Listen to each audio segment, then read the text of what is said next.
Hey everyone, this is Car Ray Rob, where I'm Ray. And I'm Rob, and we want to welcome you to a brand new episode of A Copy of a Copy.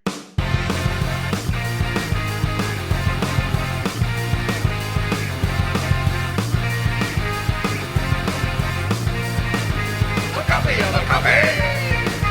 A copy of a copy. A copy of a copy. A copy of a copy. A copy of a copy. A copy of a copy. A copy of a copy. A copy of a copy.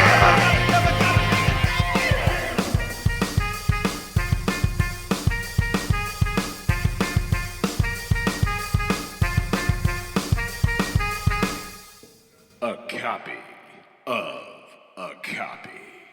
That's right, everyone. We are back with a brand new episode of A Copy of a Copy. But before we get started, Ray, why don't you tell everyone at home what it is we do here? I will do that. I love this podcast because with A Copy of a Copy, we are watching originals. We are watching remakes. And we're kind of trying to think about why they did that. Why even remake a movie? Then we found so many different reasons to remake movies. It's actually been shocking. Absolutely. And I think, something else we do here is we try to defend the remake Sure. a little bit. Because, I think there we've is done that inherent- successfully. I think so. There's that inherent evil that people see in a remake, and it's not always the case. No. That it is just a bad thing just because it is a remake. No, we've surprised ourselves with being able to find some really good reasons for remakes. We found some really good remakes that have expanded on the originals.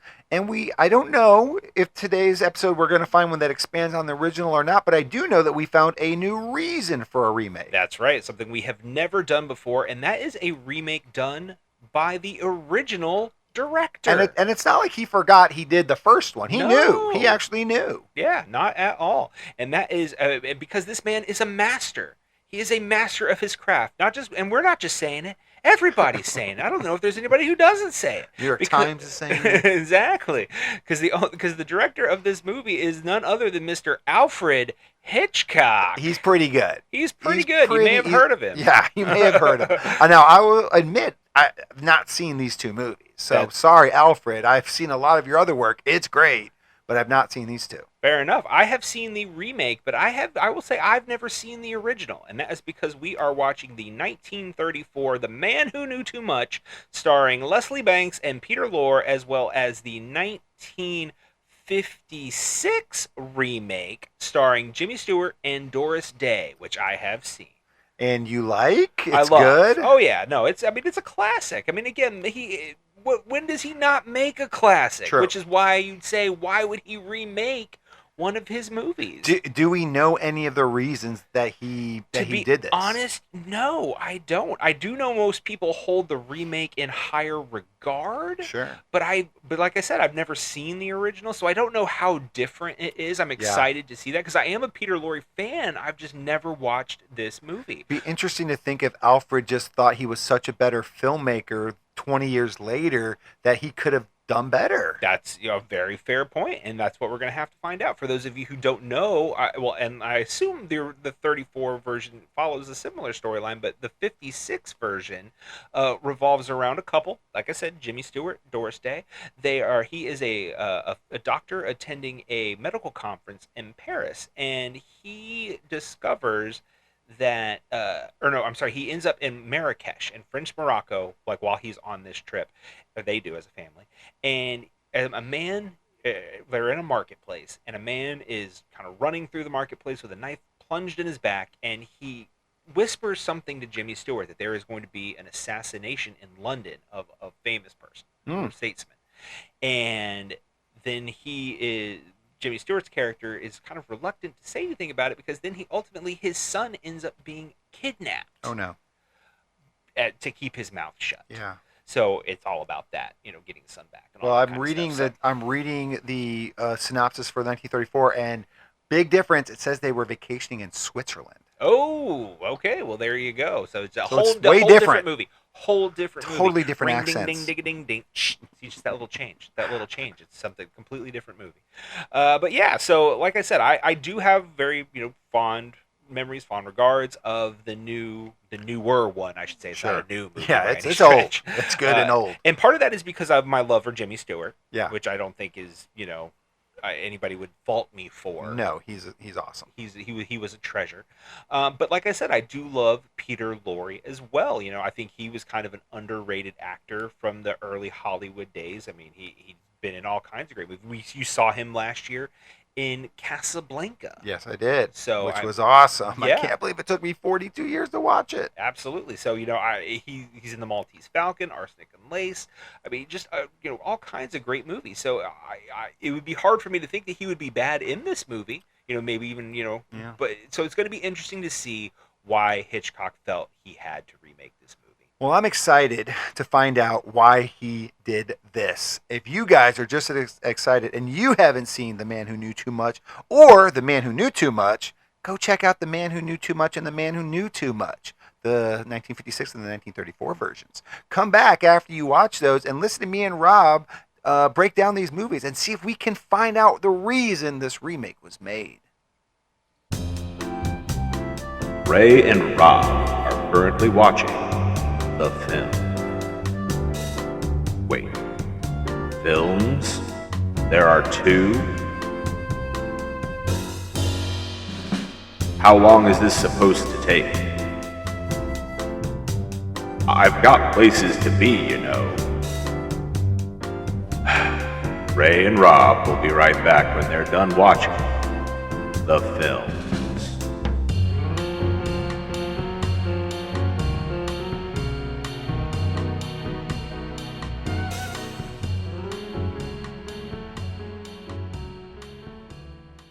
All right, guys, Rob and I are back. We've watched The Man Who Knew Too Much 2 times, really. He way too much.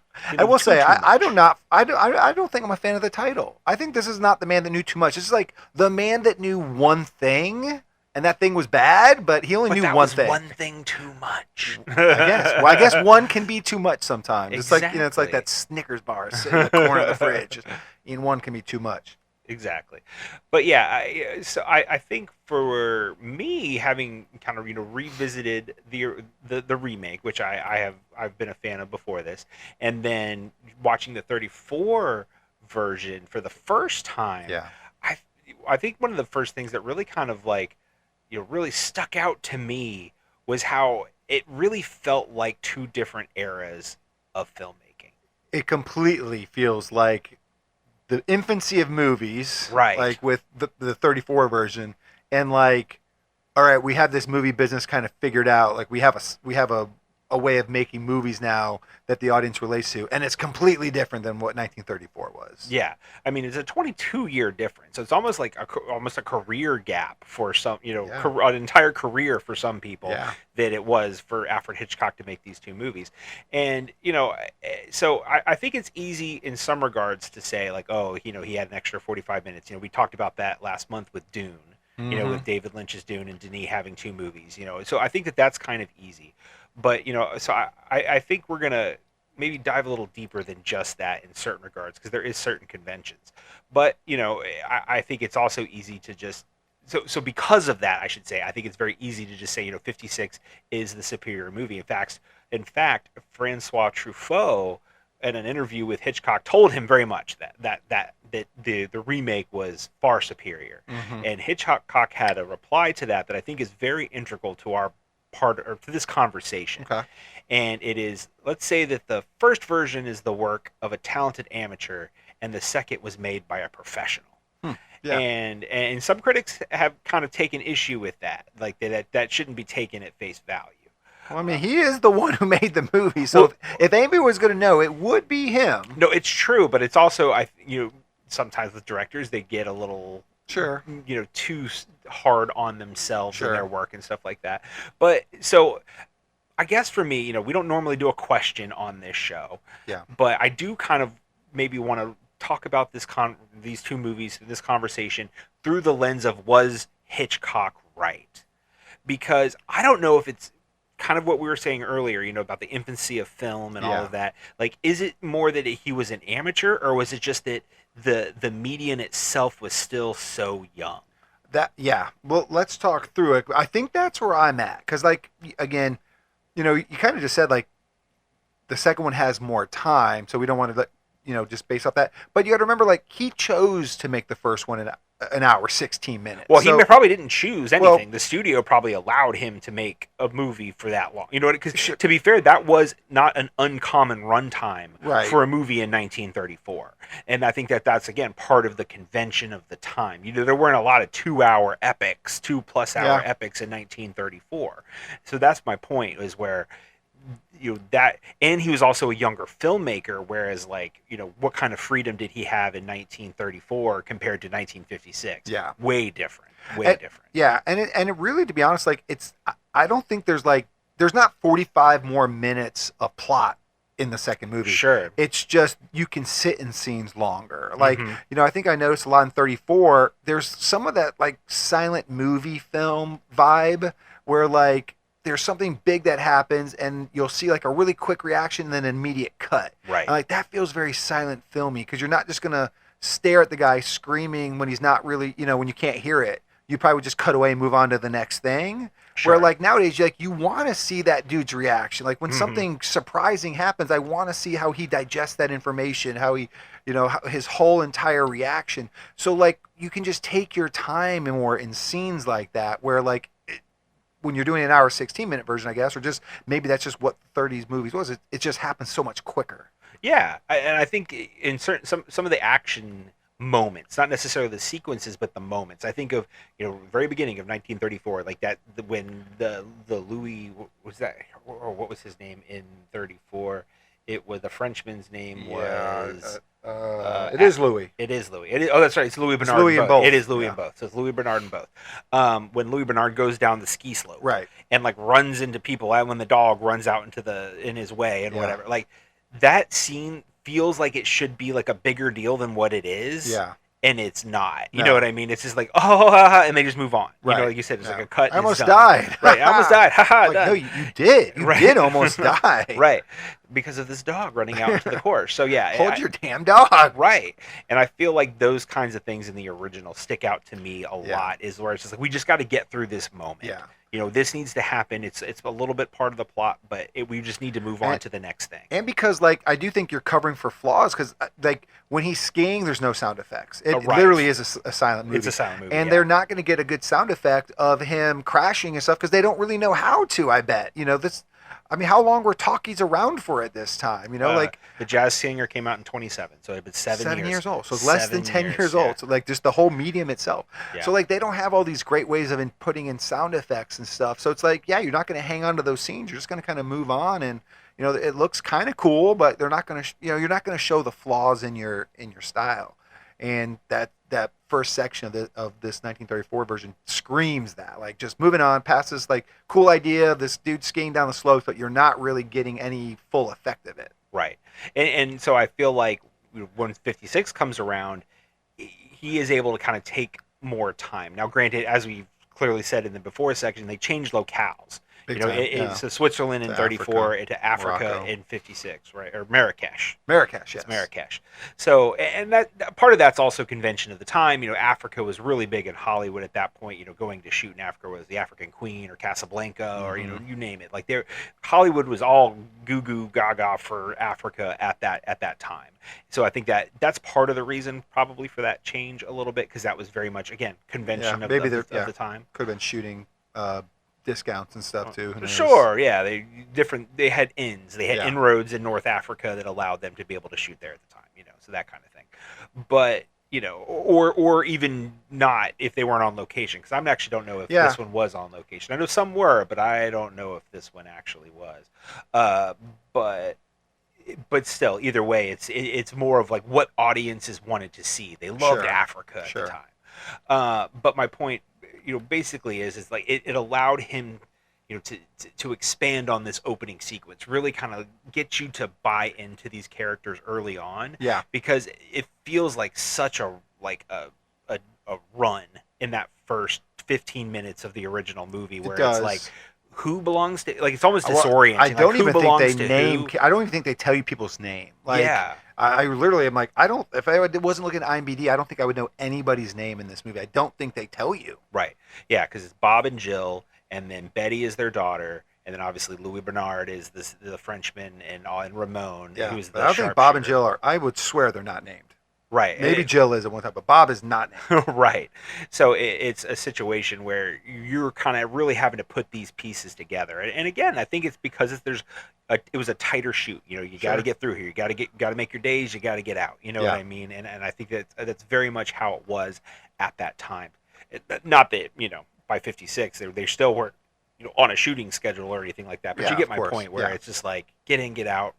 It is what it is. Yeah, and I could argue that in some ways I think that first 15 minutes is a little funner in 1934. Oh, sure. Like, I mean, we think about it. 56 takes place on a bus. Mm-hmm. They're talking on a bus for a long time. That's not quite the same thing as a guy skiing down the slopes and getting into an Sure. accident and going to this big fancy dinner party thing, Mm-hmm. and then the dude is shot like in the middle of a dance. Like, I really kind of liked that idea. I thought Right. thought that was kind of cool. And then this one's like just a lot on a bus. Then they go out to dinner and they sit at a table, and then there's it picks up with this action scene a little bit where they're like running through the streets of Marrakesh, I guess. But I don't know. I kind of, it was way too fast. It was disorienting. I 100% agree.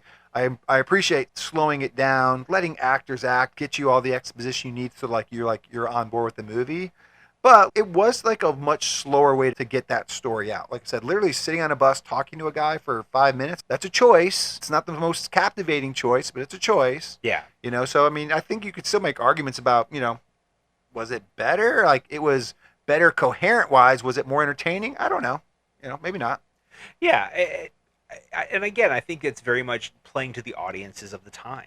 You know, what people were used to seeing. Again, a 22-year jump, especially at that time, Yeah. was a huge jump. So, having those... Well, just having the same director redo a movie just feels like it's just a very interesting thing. So to have not only be a huge jump for a copy, Right. to have the same dude do it is even more so. But yeah, sorry. Yeah, no. I mean, I completely agree. And I will say, for me in 34, I felt like everything was telegraphed a little bit more. Whereas not that Yeah. in this rewatch, I already knew what was happening in 56, but just trying to put myself back in that first time viewing, I feel like he was able to kind of hide the He did. narrative a little bit better, did. the mystery Yeah. a little bit better. In 34, like, Ramon's the sharpshooter. Right. Oh, in the next scene, somebody's dying. You're taking a shot from outside to inside the building. Like, Right. It's all these pieces fit together, like, really. Yeah. quickly.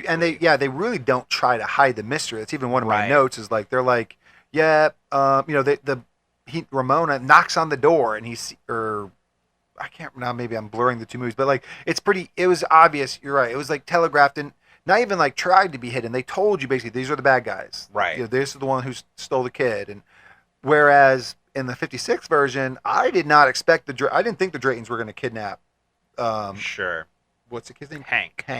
I didn't see them coming. I wasn't picturing them as the bad guys in this part of the movie. Yeah. I didn't make that connection. I thought he hid that really, really well. And we basically watched his movies back to back. So it's like really interesting that they hit him.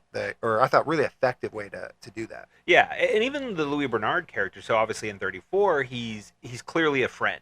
Like, they'd been spending time together on the strip or whatever. Like, they knew him. It was, they were very close, already. Whereas in 56, they just met on the bus and all of that. And his motives are very cloudy. So, Doris Day is obviously very much suspicious of him right off the bat, kind of picking out, his, I guess, lack of information that they know about him, but he's, so much trying to get information out of them and that kind of thing. And so you could be forgiven in the 56 version, even after watching the 34 version, of being like, well, is he the bad guy in this one? Yeah, You know what I mean? yeah. Where it's like, are they doing a twist on it and doing something slightly different? But then no, like, obviously his Right. role is still the same, but the motive behind it was different. I think that's also a huge jump from 34 to 56 is just getting the motives behind most of the characters. Because really in 34, you didn't really get motives on just about anybody. No, that is the worst part of the movie. And I'll agree to you, just real quick on the Louis Bernard thing. Like, again, it's really obvious Louis is the shooter. Even like when Bob goes and gets the note from the brush, like, not Louis, the sharpshooter Ramon. I'm sorry, Ramon is the killer because when Bob goes and gets that note from the brush, like Bob is trying to get into the hotel. Right, when he comes and then out of the room. can be, and he's doing that like old movie style snarl, like "Darn you, right, yeah, foiled my plan." So, and I think then too, it's like we talk about the difference of like how you tell the story to the audience in like 1934 compared to like 56 or 35, 56, wherever it is. But it's like maybe they didn't give the audience a lot of faith that they were going to be able to keep up with plots back in the 30s. Like, sure. And so like where now it's like you expect the audience to keep up. Well, and again, obviously the medium itself had been around for a while because silent films had been around for a while, but still, even in that transition period, like how much can you get away with narratively? You know what I mean? Like silent films, they're able to get only so much across, which is obviously part of the reason why, as we've talked about in a previous episodes about how silent film actors and stuff were seen compared to stage actors and all of that. It still is a limited medium. And by the time that talkies came around, obviously they were able to expand on that through dialogue, just like you would have on the stage. But it's still like, how much can you get away with? And how much are you willing to, to put into a script, into a movie, before it all of a sudden, it's a 2-hour play and you're like, nobody wants to watch this, at that time. It's too much. Right, exactly. Like, I feel like filmmakers at that time, especially studios at that time, were very much like, people aren't going to sit here for a 2-hour movie or something like that. Well, I mean? We're very much trained. Like, as we were trained, like our whole generation is trained on like how to watch TV. Like we know when the scene is getting out, right? Like they don't tell us, we can tell when the scene is ending, or that last line was the punchline to close out a scene. Like you're just trained on these things nowadays, where they were literally still doing that probably in 1934, because I don't even know how many people weren't going to movies every weekend, even though they talkies have been around. Right. They still might have only seen 7 movies in their life at that time. We're talking about the Depression starting out, so who knows? But to, like you said though, 1934, and I'll just sound like a snob, but to me it's barely a movie because it's a proof of concept. Yeah, pretty much. Like I think I'm guessing that final act, that big shootout, was like was a huge spectacle for that time. Yeah. But like it's not a spectacle anymore, so it doesn't like really have that kind of impact, and so like the movie just doesn't really hold up because, like you said, like they don't explain anything. You don't know why the bad guys are really doing this. Yeah. Like, and when that happens though, I'm like, Bob, save your kid. Like, I really don't care if this one dude gets assassinated. I have no idea who the dude is. Right. What's going on? Like, just take a chance. Let the dude get killed. Go save your kid. Yeah. I kind of feel like that in 56 to the same extent, but they flush it out a little bit more. Yeah. Where like it just makes a little bit more sense. There's a couple more layers there. But yeah, to me it makes 34 really hard to digest because I'm like, give me something, give me some information about like why I care here. Yeah. And it's really hard to come by. I agree with that, and they keep at least visually very much the same. So like in the 34 version, they go to the church. It's like the chapel church, but it's like a sun worshiping cult or something like that. You know what I mean? It's really confusing on what it is. Right, exactly. Whereas in 56, it's more of a legitimate church situation. And they're basically an undercover church. Like, he pretends to be, like, the Draytons pretend to be priests and nuns, essentially. Yeah. So, but at least with that, you ultimately find out the motive of, being hired by the French, I guess, not the deputy prime minister, I guess. You want to call him that, whatever. Or ambassador. Or maybe it was the ambassador, but still, and to assassinate the prime minister, because it's political intrigue, like, oh, they're taking out one of their own, I remember Buchanan talking about that in 56. So it's like, at least you get that, and you're like, okay, well, I can buy into that. Right. You know what I mean? Like, I can buy into political intrigue. This random sun-worshipping cult wanting to kill a diplomat for who we don't know, for no reason. The plot, right. That is a little bit harder to wrap your mind around. Yeah, but I will say I'm going to give 34 props. Even though the motives were not explained and they were foggier than anything, like Peter Lorre is a much better villain, than like the Drayton family. Because the Drayton family is like the reason why I didn't suspect them to kidnap the kid is because they just look like 2 average 1956 middle-aged people, and there's some brilliance in that. I was going to say that, but that might make it better. You know what I mean? Yeah, but I'm Lorre walk in a room like, oh my god, this guy's going to steal my wallet. I'm like, this like Danny DeVito, 5'2", whatever. But man. Like he's a more intimidating villain. He's a real villain. So I don't know, just it kind of felt like, I don't know, it's of its time, but like, I guess why I didn't see it, the Draytons coming, is because I was expecting there to be that character in the newer version, and they don't even, and to their, it's his deal, but they don't even try to like have that really spooky kind of character. Well, I disagree, because Rain, the gunman, I feel like is kind of their nod to Peter Lorre.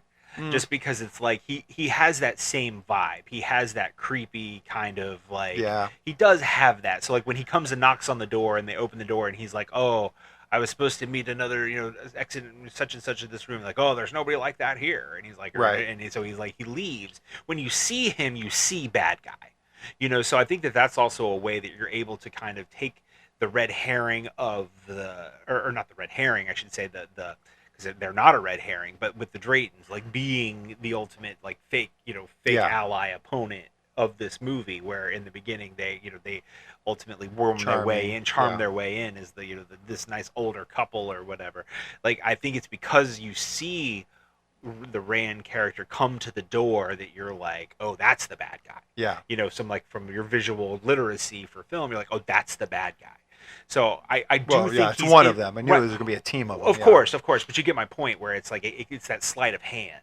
Yeah. So like where Peter Lorre, it's like, Peter Lorre's always the bad guy. Yeah. You know what I mean? Right. It's like, you know what I mean? Like, he's always the bad guy. He looks like a frog. Right. It's like, so clearly he's gonna, he's the bad guy.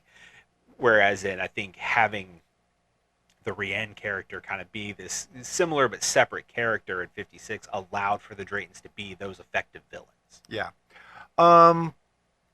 Let's talk about some of the actors, if you don't mind, because I'd like to just talk about, I want to talk about Jimmy Stewart, but I do want to talk about both, I think, the female leads as well. Okay. So let's talk about Jimmy first. Jimmy! And this is, again, I think, something where, I don't know if this is a Jimmy Stewart thing, or again, like, what has changed in these 22 years, but like, Jimmy Stewart gets a lot of time to just kind of like be himself a little, not himself, but like Jimmy Stewart. I know, obviously he's kind of doing a Jimmy Stewart impression. It sounds like everything is really exaggerated, but that's Jimmy Stewart. It sounds like Dana Carvey's impression then is great because it's pretty accurate.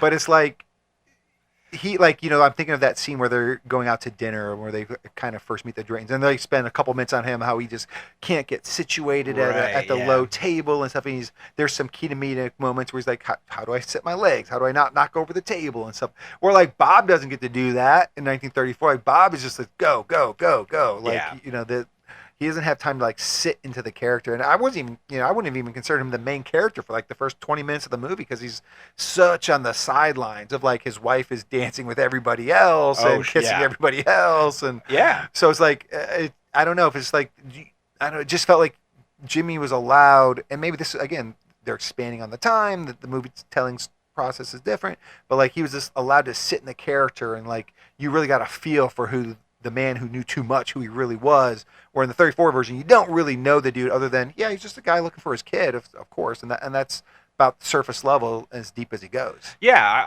I think that's really spot on. But I also see kind of a similarity in the kind of I'm trying to think of the right word, but just the befuddlement in between the two characters, because Jimmy Stewart does kind of have that too, like you said, having that. But I do feel like they kind of have that with Leslie Banks a bit in 34, but it is more subdued. But those moments are still there, and I think that's kind of where I felt off kilter with. I'm like, wait a minute, who is Jill? Is he Jill's husband? You know what I mean? Right. Like, it was really weird almost at first. Right. It was almost befuddlement to the point of they were really comfortable with like their friendships. Right. She's running off with Louis Bernard over here, man. Did you know that? Like, you beat my wife, and now she's running off with another man. That was a quote. Yeah. And I was like, wait, is she? She's Are you your guys wife? on good standing? Right.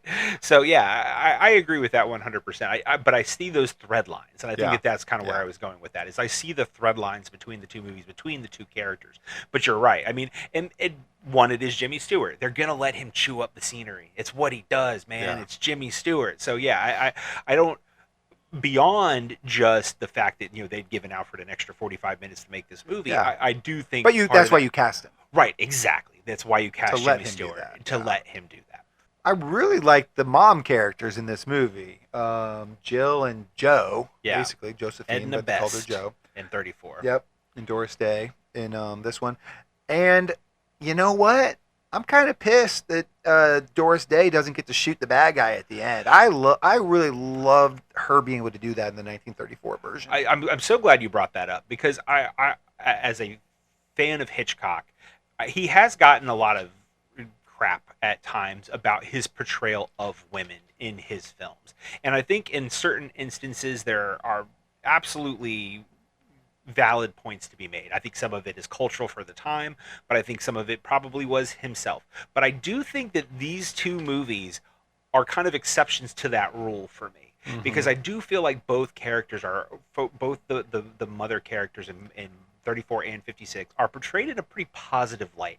The only scene I would feel like in 56, where Doris Day maybe like they fell into female, convention of how they were portrayed at the time, was Jimmy Stewart giving her the sedative before telling her their son was kidnapped. Right, their son was kidnapped. That was but bad. right, but for me, it's just like that makes Jimmy Stewart look bad, not Doris Day. It's like, because he's like, oh, you can't, you can't handle this. True, you can't handle the truth. But just like, but so that was probably for me the low point of that, of that kind of convention. But I do feel like beyond that, she's the one who goes to the church, finds out, it's a building instead of a person, or Ambrose Chapel is a place instead of a person, and all of that. And even her suspicions in the beginning, like, and he's the one's like, oh, you're just being, you're too suspicious. Paranoid. You're being paranoid. Yeah. But but she's not wrong. Like, she's right. right the whole time. Yeah. So I think that's, a big part of that. But your point about 34 is a huge for me. Seeing and that, having a woman take the kill shot in 1934 at the end of the movie, I felt like that's a huge moment for female representation in cinema in 1934. And it was set up. It wasn't just out of nowhere. She was a really good skeet shooter, so they put in that work. But I do feel like too, in 1934, Jill, Edna Best's character, does kind of get left on the sideline. Like it's Bob and Abbott, or no, not Abbott. That's Peter Lorre. Clive. Yes. It's Bob and Clive doing all like the real work, I think it's a choice by Alfred Hitchcock to include Joe, because the plot starts off the same, where James Stewart does the Bob thing, does the dad thing, goes off and does it on his own, and leaves her behind, just like in 34. But then there's a change in the movie where now she gets a little bit of extra information, and then she figures out that something Chapel, Ambrose Chapel is not a person, it's a place. And then she goes and investigates. I feel like that's an Alfred Hitchcock choice. Like he's like, I'm giving her something to do. We're not gonna have Doris Day not be in this movie for the last hour of it. Yeah, no, I agree, and I think it was an effective choice to kind of have them on this two-pronged mystery, where it's like, he goes because he goes after the red herring Ambrose Chapel, and then she goes on her journey to the real Ambrose Chapel. And I think that was really smart to kind of have them both have a piece of the puzzle solving in that regard. I think you're totally right. I will say, I thought Chapel was a church from the beginning. It's like, right, I did too. It's like if the guy's name was Fred Subway Station. Oh, I gotta find Fred Subway Station. I mean, Chapel Roan is a real person. Sure. So to be fair, Chapel could definitely be a last name. I just don't know if that would be my go-to. But. Right, that was the first thing that would have popped in your head.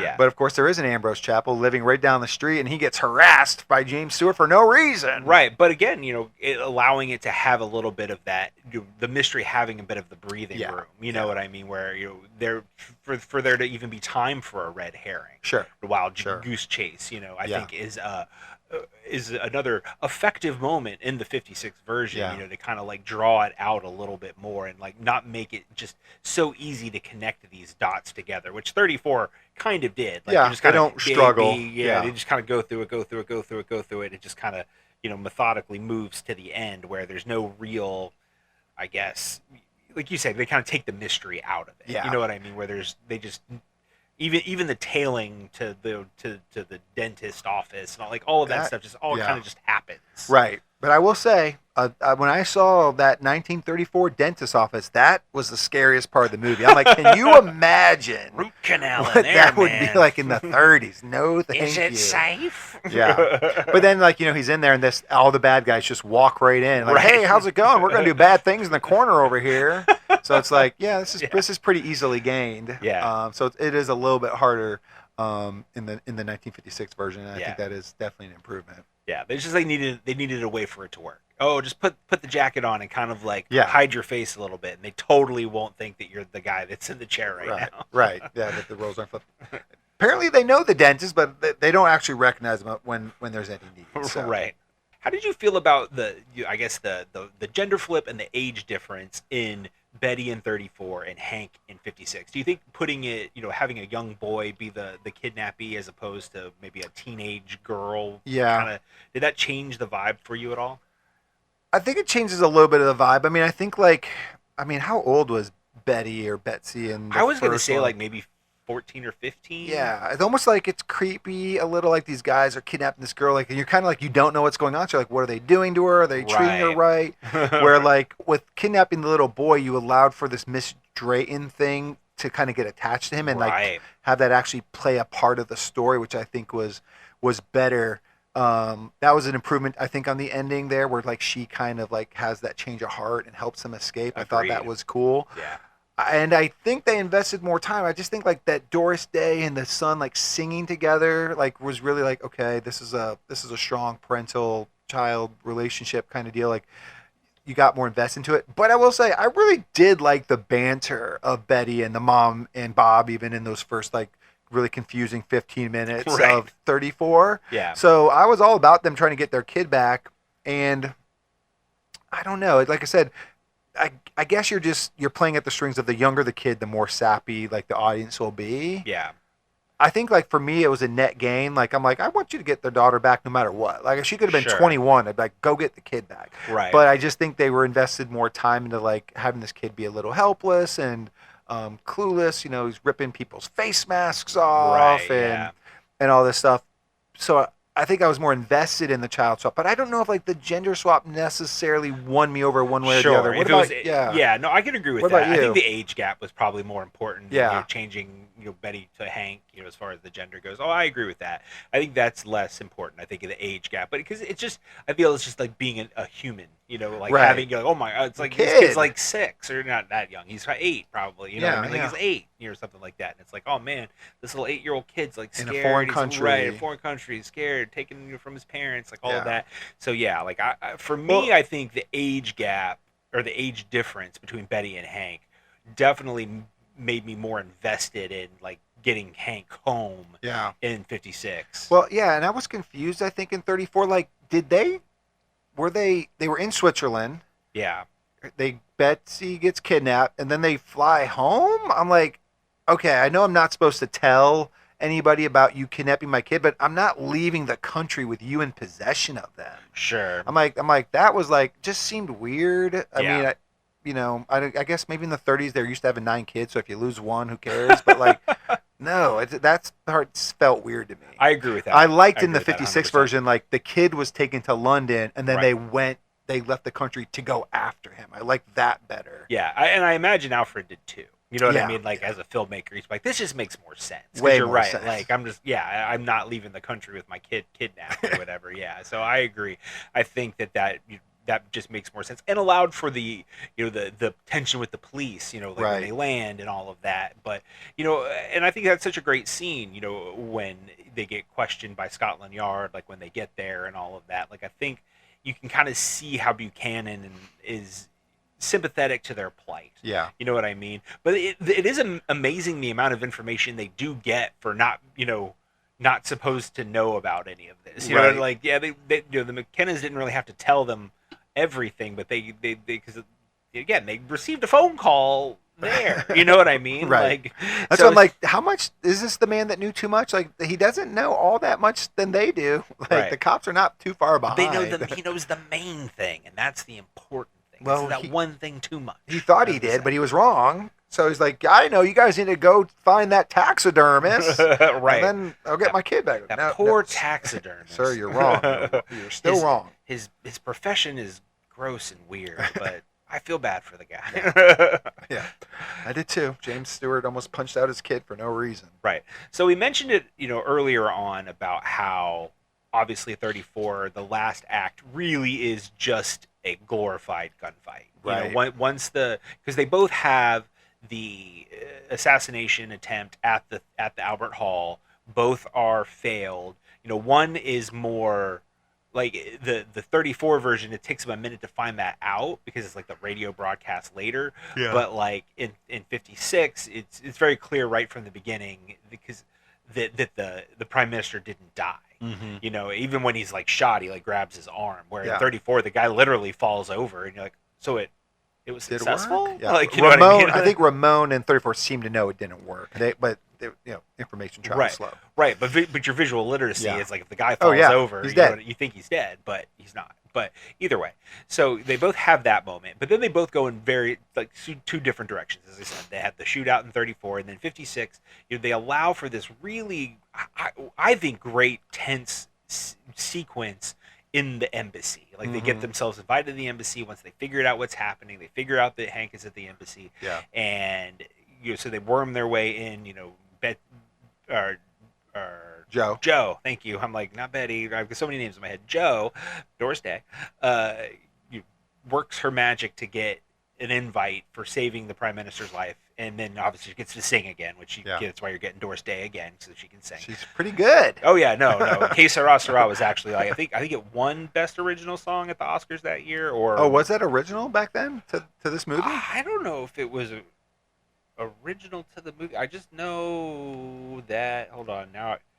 Yeah, it says 1950. It won 1956 Academy Award for Best Original Song. So, Sick. Yeah. Wow, that's awesome. So yeah, and it's but either way, but Neither here nor there. Neither here nor there. But yeah, but you can tell in 34 that it was like I don't know what to do like for this last sequence. Yeah. So let's just make a spectacle of it and have this big shootout. Right. Whereas in, like I said, in 56, Ramon's like, were you followed? He's like, no. Then they look out the window. There's like 100 cop cars. Like, I think you were. You know what? Ramon. Maybe you need to you may have been, check but yeah. behind yourself a couple more times on the way, Yeah. just to be sure.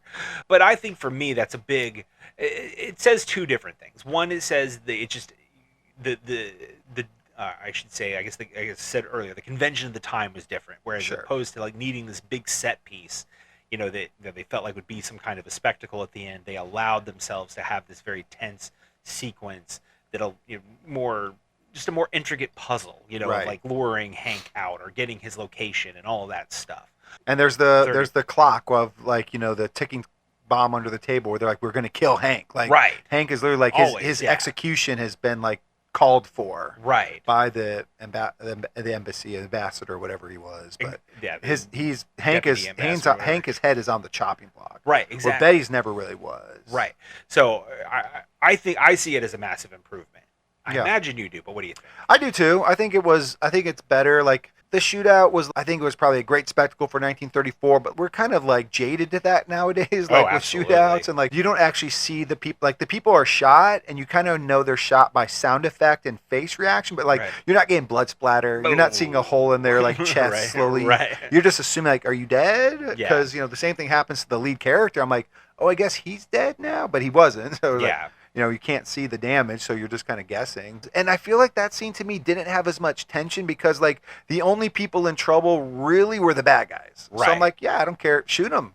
Good. Right. Like Outside Bob, of Betty, though. Like Bob getting in to get Betty. Yeah, I mean, that was but, like, that was the they one out. they seemed like they were pretty like all the bad guys were pretty occupied. Sure, yeah. Like it was like I'm like Bob doesn't have that hard a deal here. It seems like this, and then Ramon does show up out of nowhere. So I guess Right, I guess Bob I'm got wrong. shot. Bob got shot. But regardless, I wasn't feeling the tension at that point until that stuff started happening. Because I feel like we were really watching the antagonist in trouble and not the protagonist. Or the antagonist seemed like they were in more trouble than the protagonist. No, that's fair. So I just wasn't feeling the tension, I guess. Yeah. Where in this one you are, because like I said, Hank's Hank's on the chopping block. He's about to, and you're slowly starting to see Mrs. Drayton turn. Mm-hmm. And I was definitely talking to TV like, Jimmy, get out, go. Right. It's like he wanted Doris Day to start singing to cause a distraction. She does. Everybody's immediately enthralled with her, and he's like moving at a snail's pace. I'm like, just say you have to take a piss, go, bro. Right. Yeah.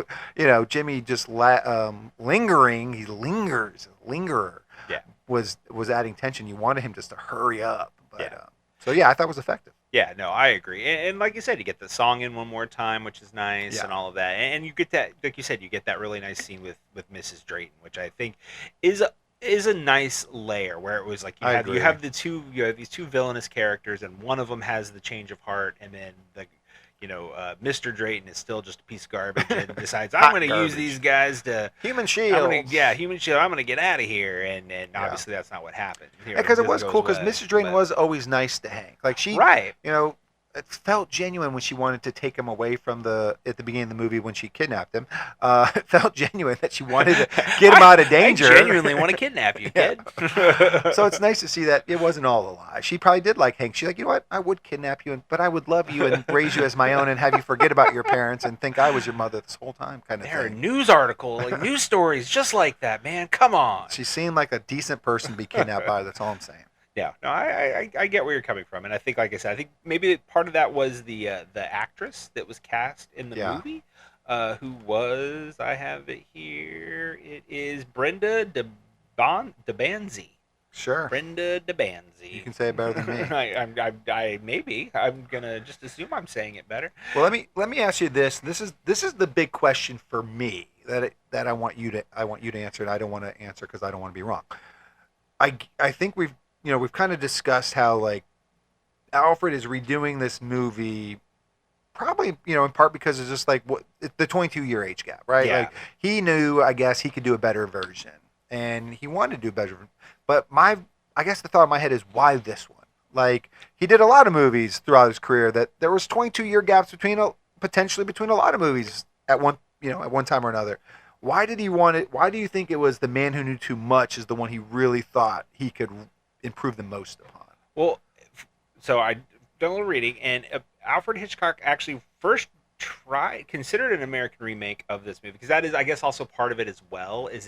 Like the original is considered a British film, whereas this one is considered an American film. Okay. So that is another added layer to it, I guess, because like maybe it didn't have the same American audience, so maybe it wasn't almost like it didn't feel so much as a remake to a big portion of the population. Exactly, and also part of this was to fill a contractual obligation from Paramount Pictures. So like that was also part he could have probably picked. He probably had a huge library of movies he could have picked from. Sure. You know what I mean? Like, what did he make in 1936? What did he make in 1937? I think the studio just liked you think they picked it? Yeah, I think that was also part of it, is that the studio said this one would be a good one.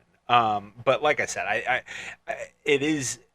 I think that's something that maybe might not necessarily register if you like looked at these. But like I said earlier, that one is a British film and one's an American film. Yeah. Technically, even though it's the same director, one's a British film, one's an American. And the American one takes place in London. right, exactly, in Africa, Right. But so yeah, I think that's also it's almost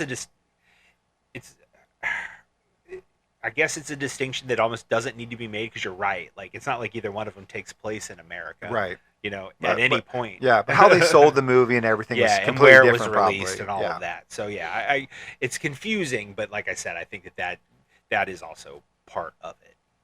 Well, we've been talking a lot about both 1934 and 1956, The Man Who Knew Too Much, and as we said at the beginning of this after section, talking about a question, if you will. We don't normally do that for this, but we did it for here. We don't have to, but we did it for this one just because of this really, amazing statement, I feel like, from Hitchcock about, let's say the first version is the work of a talented amateur and the second was made by a professional. We always, why was a remake made? Yeah. That is the overall why we do this podcast, and that was the reason that Hitchcock gave, while some people took issue with it. After talking about it and watching both of these movies, Ray, do you agree with that statement, or do you think there's more to it? I think there's more to it. I I started this conversation saying like, well, if Hitchcock said it, that must be true. But I don't think so. Or maybe he's just not giving himself enough credit. I just feel like I don't feel like he like 1934 looks like it was directed by an amateur as much as, or maybe that's semantically not what I would call it. I think it looks like it looks like a movie that's in the infancy of movies, and I feel like it's a director who's showing that he's got a really bright future, but like it's not fault of his own. It's just fault of the whole industry at that time. I just feel like movies were made a certain way back then, and maybe that doesn't hold up now, and maybe didn't hold up even about 22 years later, so they wanted to redo it. And do I think he did a better job in 56? Yeah, sure. You know, he's got 22 more years of experience, so you would imagine it would be better. Yeah. But I don't think the faults of 1934 are his. Sure. I think it's more the industry and just the time and just, you know, movies being so new. So I don't want him to take the blame and make it sound like an amateur did this. That's why it doesn't work. It was a bad director kind of thing. Like, I don't agree with that kind of assessment. Sure. What about you? No, I agree completely. I think, in 1934, he was still very much operating in a lot of the convention of the silent film era. Because I think within that first decade after the Jazz Singer, most of them still were. Yeah. There was a lot of that still kind of happening. I think what would become the golden age of Hollywood was still finding its footing. Yeah, so figuring out the median, figuring out what they could or couldn't do, get away with, all of that. And some of the stuff like that action sequence at the end that is used for simplicity and spectacle, he was able to trade for tension and drama. Right. In 56. And I think you're 100% right that a lot of it really was the convention of the time. And I also agree about not calling him an amateur at that time, because I do see those glimmers of Hitchcock that we would come to know when his American movies started. You know what I mean? Like, you saw his shot design and those types of things that were really kind of starting to form, because there's some really great moments in 1934 visually that I think are super cool and are still very much ring true for Alfred Hitchcock as a director, but it was still limited, at that time for various reasons. So obviously by the time 1956 rolls around, he's also got his style locked down. Absolutely. After 22 years, like you said, he's got it locked down. And not only that, Jimmy Stewart did 4 movies with Alfred Hitchcock, and this was the 3rd. So he did Rope, Rear Window, The Man Who Knew Too Much, and then Vertigo, which many consider to be the best of their collaborations, which was Vertigo. That came next. And, so as an actor-director situation, like they were really comfortable with one another at that point too. So they were really able to craft. He's got this team around him now at this point. Right, exactly. But also just, having that, that level of talent, if you will. Not that Leslie Banks wasn't a talented guy. He was obviously, a lot of those actors were silent film actors who had, transferred to talkies. Yeah. Graduated to talkies, whatever. Transition. That's the word I was looking for. Thank you. But yeah, so, and, obviously Jimmy Stewart was a master of his craft. So I think, having that, and Doris Day, I don't want to take anything away from Doris Day either. Great. And even I think a lot of the supporting cast was really great in 56. We talked about Mrs. Drayton, Brenda DeBonzi. Like, I was kind of thinking about it through this conversation, and she's got a lot of really great moments. Like when she is in the church, like doing collecting the money offering, on the plate, and then comes back to the front and is Bernard Miles, who is Edward Drayton, like he's giving the sermon or whatever. Like her face during that scene is so good. I think it's underappreciated how good she is in that scene. So and part of that I'm sure is just her talent level, but also his prowess as a director and able to direct actors. So I think that's also a big part of it as well, and so I guess in some regards that, when I'm making the argument that he was a professional. Well, we're saying he was better. But he was better, right. Yeah, but I wouldn't call him an amateur. Right, I think that's unfair. But another element to this, and sometimes we have found ourselves in this situation, is how I've seen one, but not the original. Right. Or I see the remake, but not the original. So I've seen one of the movies. You have not seen either one. So I'm kind of curious. I know you've seen a lot of Hitchcock films before, Mhm. and so I kind of want to know what you think of The Man Who Knew Too Much, just in general. I don't think you're gonna like the answer. No.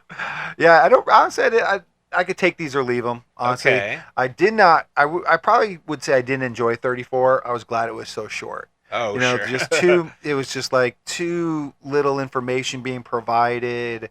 Like no real character kind of depth or anything. And like I Yeah, said, the movie for kind of sure. ends with a big spectacle that isn't just gonna. It just doesn't hold up nowadays. Sure. And so like I'm not invested into that spectacle. So the 1934 movie really didn't do anything for me. I wasn't super excited about going to 56. I was like, oh man, like, is this going to be a longer version of a movie I don't like? And I Okay. would say, like, no, it's better. It's definitely better. But to me, I'd still take it or leave it. Like, I wouldn't put this on my top Alfred Hitchcock list. Like, this isn't cutting anything in line that I'd seen before. Okay. But 56 definitely better. Really enjoyed Doris Day's character a lot. Jimmy Stewart was fine. He was Jimmy Stewart, you know, nothing. I don't think that was crazy, but the story was definitely improved upon. Like we've seen with a lot of these, like Nosferatu, like always got better. I think the Invasion of the Body Snatchers, other movies we've done on Copy for Copy, you definitely see the improvements. So I like the idea of the remake. Like the remake, this is the remake done well, but it still wasn't a movie that really moved the needle for me. Interesting. You like these? I do. Oh yeah. Both like of I them? said, well, I mean, I'm Because with you never you. saw 34. I never saw 34, so I'm with you. Like I think you and I are kind of on the same page with 34. I love Peter Lorre, Yeah. and like so he was definitely the bright spot He of was. the movie. He But was. like also wish But he was. Wish I in knew what his 56, you know, or something, like, you know what I mean? I just Like, wish I knew what Peter Lorre's deal was Right, in 34, right. so I could even get more attached to that weird slimy Yeah. character he was playing. Absolutely, like he's done better movies, whether it's M or like Maltese Yeah. Falcon, or he's Casablanca. Even Sure. like he's definitely given better performance. But I love him as an actor, so like I really liked him in this movie, and it's so funny because for as not as little as he's in the movie, because it's not like he's not in the movie that much, but he really is the face of this movie. Like he's on the face on the poster, like Right. he's the face on like the I thought physical he was release. going to be the man who knew too much. Right. In all honesty, I did too. And like, so like that was a bit of a like, oh, okay, that is weird. All right. Yeah. But again, I'll take him where I can get him. Another question though. Oh, but I do really like 56. I don't agree with you. I think you're wrong. But That's fine. I've been wrong before. That's fine. No, we don't have to agree though. Yeah. But this is bringing up an interesting question. So I mentioned earlier 4 films that Jimmy Stewart had done with Mhm. Alfred Hitchcock, and now I'm not sure. You may have seen all 4 now. Rope, Rear Window. I haven't Man seen Who Knew Too Rope. Much. You haven't seen Rope? No. You I've could never if you want showed to do you it and say Rope. hello, that could be a say hello movie. Oh my but god! I I've never cannot seen believe Rope. you've never seen. No. That blows my mind grapes. Well, I got 3/4 of their collaborations. Well, okay, of the 3, Rear Window, The Man Who Knew Too Much, and Vertigo, which is your favorite? Probably Vertigo, I guess. That makes okay. Yeah, so probably it's usually the Vertigo. go-to. Yeah. Rope Then is Re- amazing though. Is it? That kind of shocks me. Yeah, We might have to. Well, I like horror is my. I know it's probably more It's not thriller. really, I was gonna say, yeah, it's not but really. it's that. not. It's not something that I search out. Those Yeah. types of movies. They just don't really. Like Rope is an interesting movie because it's almost like a play. Yeah. Like it's almost like a stage play because everything takes place in a single room where there's a dead. Like it is the ultimate bomb under the table. Yeah. Because there's a dead body in a box. Okay. Like that, and like the whole point is that the hosts of the party put the body in the box. They're hosting a party knowing the body is in the box and the power that they feel doing this. And Jimmy Interesting. Stewart's part, like it's an amazing movie. That's crazy to me. But yeah, like Add it to your list. maybe I will because that one really does blow my mind. But yeah, Vertigo is great. Like I said, I think AMC had even moved it to like its #1 movie of all time at some point in like the last 10 Yeah, years or yeah. so. So Vertigo is great. I love Vertigo too. So I don't blame you for not liking this one as much as Vertigo, but I am still a very big fan of 1956, The Man Who Knew Too Much. All right, Rob, let's cut it. Let's wrap up this episode. Let's put a nice little bow on The Man Who Knew Too Much. And before we do that, though, we got to tell the audience to like, subscribe, or review this podcast. Otherwise, we will have somebody kidnap their kids. We are not doing this again. Did we do this in another episode? Well, if it's a theme in movies, we need to keep doing Oh it. my If it keeps God. happening in the movies, if it keeps happening in the movies we like, we need to keep doing it. Like, subscribe, and review. If you guys leave us a 5-star review, we're going to read it live on air someday. Email us at carrayrob@gmail.com. Or don't forget, you can reach out to us on Blue Sky at Cartwright Rob. Absolutely. You can now find us on Facebook and Instagram. By all means, go give us a like on both of those platforms and see all the great things we are doing over there. If there is a comment section on whatever platform you are on, by all means, let us know what you thought of both the 1934 and the 1956. The Man Who Knew Too Much. Tell Ray how wrong he is They about stink. 1956. But you know what? I asked Ray which one of those 4 films that Jimmy Stewart and Alfred Hitchcock did together was his favorite. I want to know what your favorite is. I want to see what everybody has to say. We will be back next week with Ray's episode of Say Hello to My Little Film, and he is on the hot streak of the century, and I'm very excited to see what he's going to be bringing me next, because I at this point, I'm just going to say I'm going to like it, because I think it's a pretty safe bet. I've been on a streak, and I don't think it's going to stop. We're going to see. We are definitely going to see. Then we will be back in 2 weeks with this month's Hello Movies, My Old Friend, where Ray and I are going to be revisiting the Elijah Wood classic, North. Yes. We are very excited Let's about find this this dude some parents. Absolutely. I'm super excited. We're hopeful that this one will hold up. I think it will. It might. It's got it, right? It's got It it. might. But we have a very special episode to wrap up this month, because it is 5 Mondays here in August, and that means another Kids Edition episode of Say Hello to My Little Film with Mr. Kitty Kaiju back in studio, and we are very excited about this one, because we are going to be showing him another grand spectacle, and that is James Cameron's classic Terminator 2 Judgment Day. Okay, we'll be back. He will for be back. Terminator. He will be back for Kids Edition episode. It is going to be very great, and you are not going to want to miss it. And then next month, brand new copy of a copy, just like every other month. And this one is going to be celebrating the grand sport of football, because September, we got to. we've got to. It is September, so Ray and I are going to be we'll be rewatching. I know I will be rewatching one and watching one for the first time. The original 1974, The Longest Yard, which I have not seen, and the 2005 remake with Adam Sandler. Technically speaking, this might be the first time ever where I've watched both the movies, so I don't remember much of the original Longest Yard, and you haven't seen them both. This is weird. This is weird. It'll be a first, but I know Burt Reynolds is in the original, right? Burt Reynolds. Sure so is. I'm super excited about that. Burt Reynolds was a real football player. Was he? Yes. I did not actually know that. But you FSU. are really, Yeah. Man, you're blowing my mind right now. But you are not gonna want to miss it. But until then, this is Car Ray Rob, Where I'm Ray. and I'm Rob. And remember, be defined by the films you love, not the ones you hate.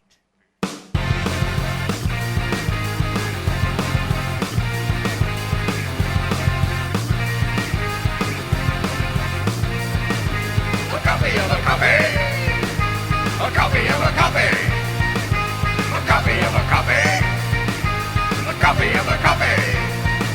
A copy of a copy. A copy of a copy. A copy of a copy. A copy of a copy.